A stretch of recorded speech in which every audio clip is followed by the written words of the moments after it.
Bonjour les starters, vendredi 3 avril. Aujourd'hui, je vais vous diffuser la deuxième partie de mon exposé sur un virus sur notre planète. Hier, j'ai pris du temps pour chercher sur internet comment on fait pour que ce soit une vidéo directement plutôt que filmer mon écran d'ordinateur. Tant qu'à faire, autant essayer de grandir de la situation, d'apprendre, de prendre le temps de chercher. Et j'ai trouvé. Donc je suis très contente. Ça va être d'une qualité un peu meilleure. Et puis pour la suite, les semaines qui viendront, ça me permettra de vous faire des choses plus agréables à regarder. Voilà tout. J'espère que vous allez toujours bien. Je vais mettre les coups de tag, les coups de bombe sur le cabanon comme d'habitude. Donc la dernière fois que je vous ai vu, enfin que vous m'avez vu et que moi je vous ai parlé, c'était mardi. Donc mercredi, jeudi, vendredi. Trois coups de tag de plus, c'est très bien. C'est toujours des victoires. C'est agréable d'y penser, de se le figurer et de pouvoir le visualiser concrètement.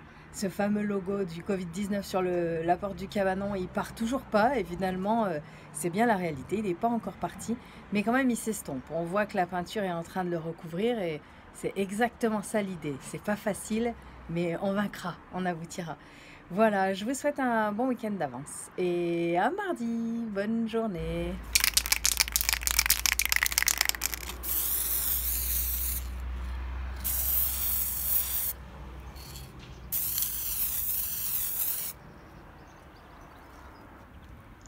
Voici la suite de l'exposé Un virus sur notre planète, l'épisode 2. Hier, je vous ai laissé sur cette image qui est vraiment intéressante et qui reprend très bien la situation. Hier, c'est-à-dire la partie haute, l'image du dessus, on voit les hommes qui se promènent dans les zoos pour observer les animaux en cage, donc privés de liberté. Et sur l'image du bas, on voit que c'est nous qui sommes entre guillemets privés de liberté puisque nous sommes confinés chez nous. On voit toute la famille qui est à l'intérieur dans son appartement, dans sa maison.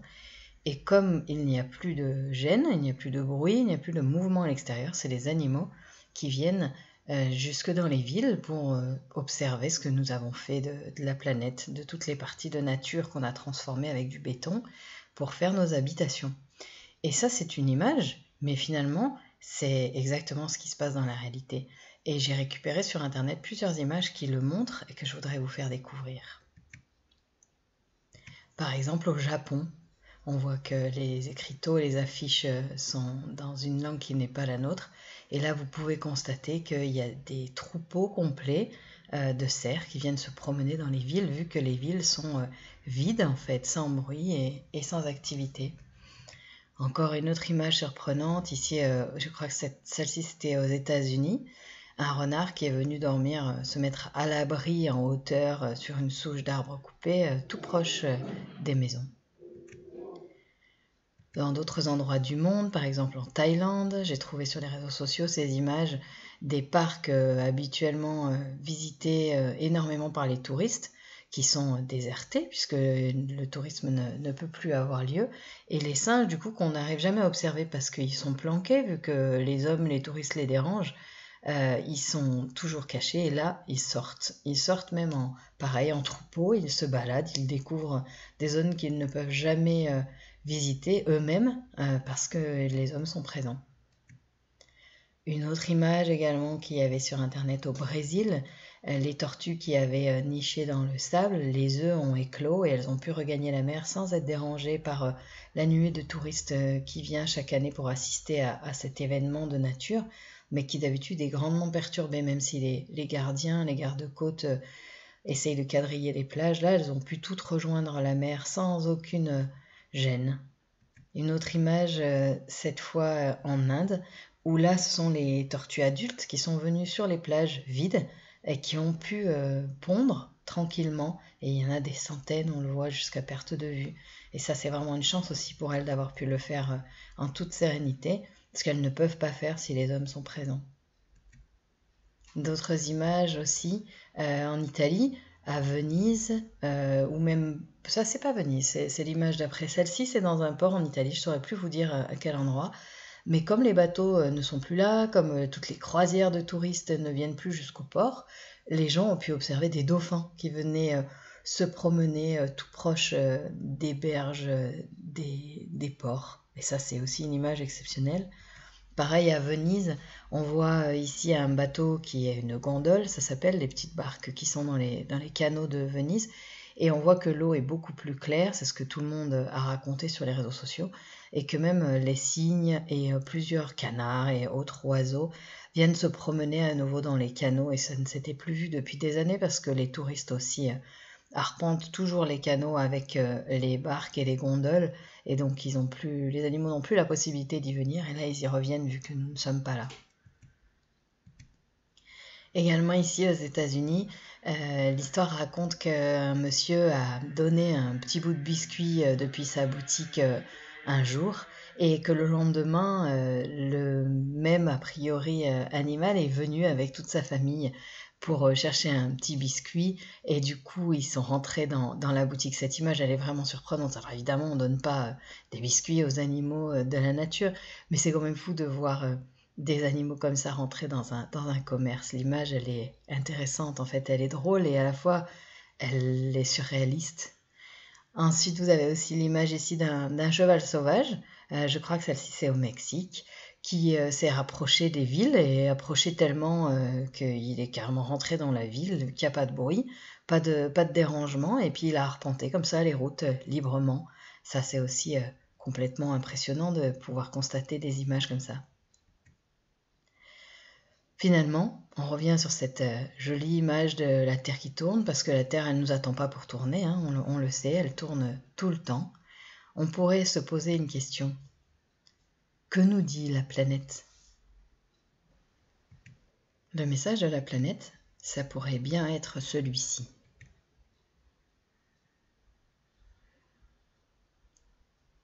À nouveau, une illustration. Et si on la traduit, si on l'explique, même si vous êtes tout à fait capable de la comprendre, c'est important de mettre des mots dessus. C'est que sur l'image du haut, on voit que toutes nos usines, le bruit qu'on peut faire, la pollution qu'on peut envoyer, et notre agressivité, parce qu'on voit que le petit personnage, il a l'air très agressif, très, très hostile en fait à la planète. Et on voit les arbres qui sont personnifiés, les animaux, tout le monde fuit, tout le monde a peur. Et puis dans l'image d'en dessous, finalement, on voit l'homme qui lui est masqué, a peur, les usines qui font plus de fumée, il court pour se rapprocher de ce qu'il a construit, de sa ville. Et on voit tous les animaux qui reviennent et la nature, les arbres qui sont pas contents et qui jettent quelque chose sur nous, sur l'humanité. Et ce qu'ils jettent, ben, ça ressemble bien quand même au Covid-19, en tout cas au virus tel qu'en couronne, tel qu'il est représenté souvent, ce fameux virus.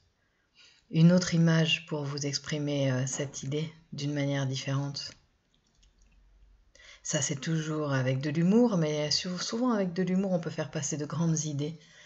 Là, on voit un professeur, puisqu'on dit que c'est le professeur pangolin, qui s'exprime devant d'autres animaux.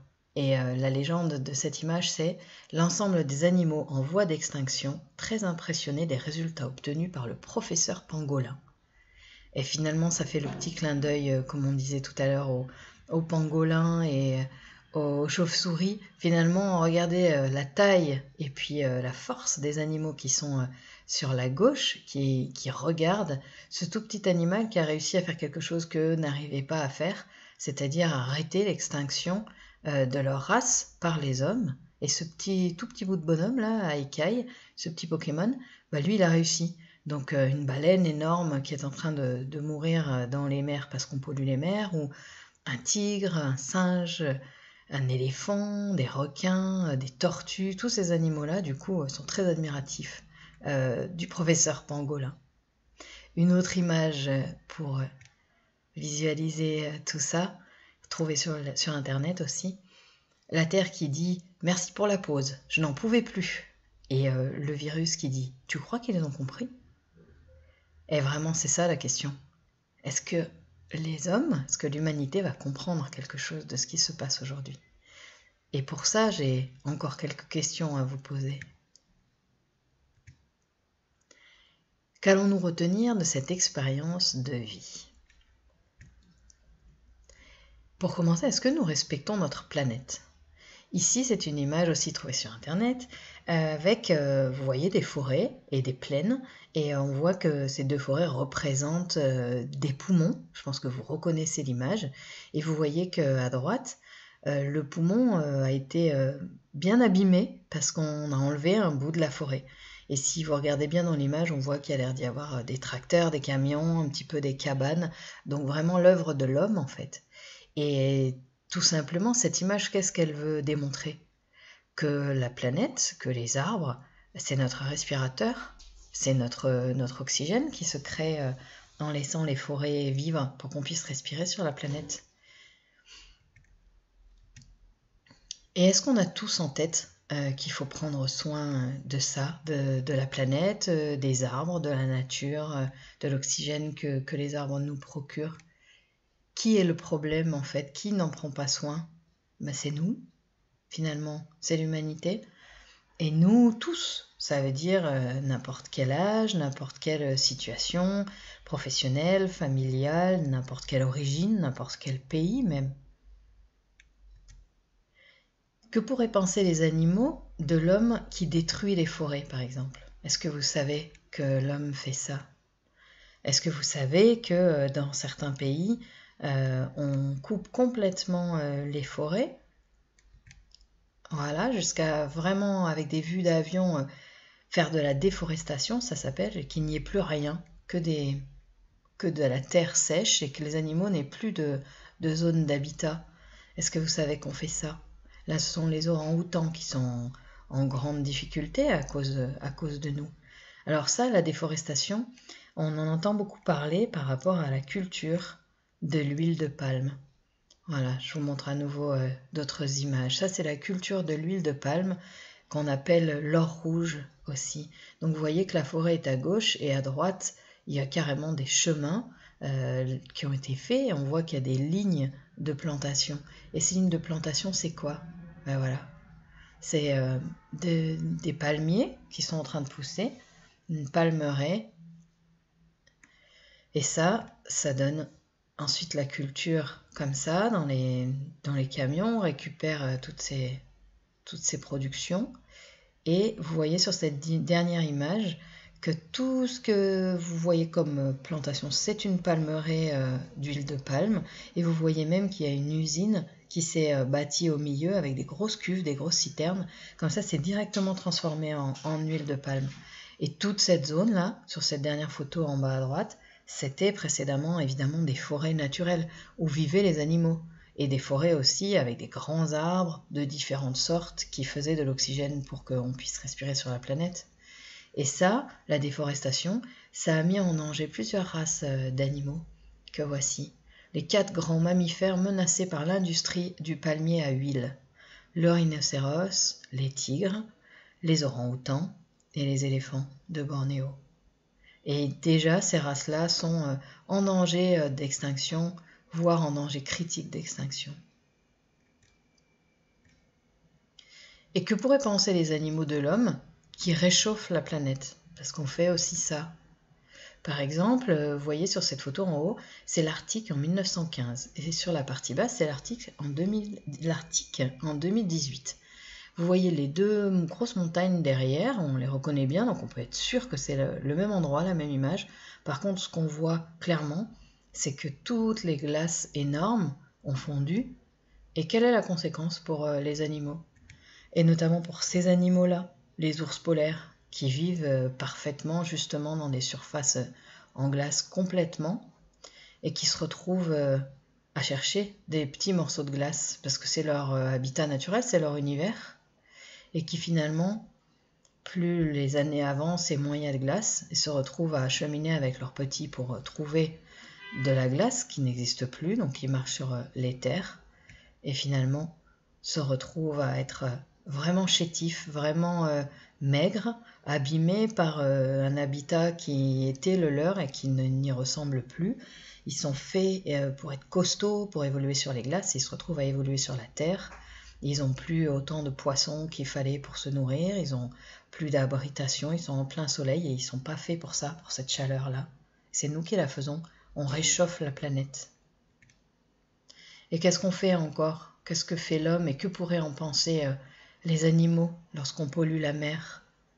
Par exemple avec tous nos déchets plastiques qui finalement arrivent dans les eaux et des fois sont tellement nombreux qu'on voit même plus la couleur de l'eau, que même il y a des enfants, des humains qui parcourent avec des barques des rivières entières ou des mers entières de plastique pour récupérer certaines sortes de plastique, peut-être pour les revendre, pour essayer d'en vivre, mais cette condition-là, elle n'est pas du tout normale, elle n'est pas du tout naturelle. Vous voyez, depuis les fonds marins, on voit ce qui se passe à la surface, et le problème c'est qu'évidemment en dessous, on a des animaux qui sont coincés dans les filets, dans les plastiques, ou qui avalent des choses qui sont rejetées par nos déchets, par nos égouts, qui finissent par aller au bout de la chaîne de l'eau et finissent quand même par arriver dans la mer.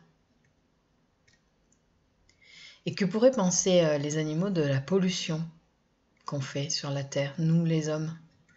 Alors la pollution, oui, ça veut dire les pots d'échappement des voitures, parce qu'effectivement on a beaucoup de moyens de transport qui sont polluants, mais il n'y a pas que ça. Il y a surtout toutes les usines qui fabriquent des produits de grande consommation, qui font des fumées, qui quelquefois sont toxiques, qui font évidemment du bruit, et qui sont des fumées qui ont des composants qui sont évidemment pas respectueux de la planète et qui tuent l'oxygène aussi. Qu'est-ce qu'on fait dans l'industrie? On fait l'industrie par exemple du textile que je connais bien, dont je pourrais vous parler peut-être un jour. Mais quand on achète beaucoup de vêtements, il faut forcément les produire et puis il faut les colorer parce que les tissus ils sortent pas rose ou rouge ou bleu électrique. Il faut utiliser des colorants chimiques pour faire les couleurs des tissus de vos t-shirts, de vos shorts, des robes, de tous les vêtements. Et du coup, tout ça c'est des colorants et certaines usines vous voyez l'image qui est tout en haut à droite, il y a un gros tube, un gros tuyau. Certaines usines, elles déversent ensuite l'eau colorée dans les rivières directement. Et ça, c'est une catastrophe pour la planète. Tous les poissons qui meurent, on envoie des produits chimiques dans la planète, dans l'eau de notre Terre. Et quand on jette nos poubelles, il y a beaucoup de plastique, beaucoup d'emballage, et du coup, vous voyez, ça fait des déchetteries comme ça, de dimensions énormes, avec des camions pour pousser nos déchets, pour faire tomber les poubelles, mais elles existent quand même, elles ne se détruisent pas juste à la présence de la lumière. Et ça fait ça pour nos fameux animaux. Par exemple, des sachets plastiques qui s'entourent autour d'eux, puis il peut encore vivre l'animal, mais il a un plastique autour de sa tête parce que ça s'est coincé autour de son bec. Et on arrive à la fin de cet exposé avec une dernière image pour illustrer tout ce qu'on vient de dire.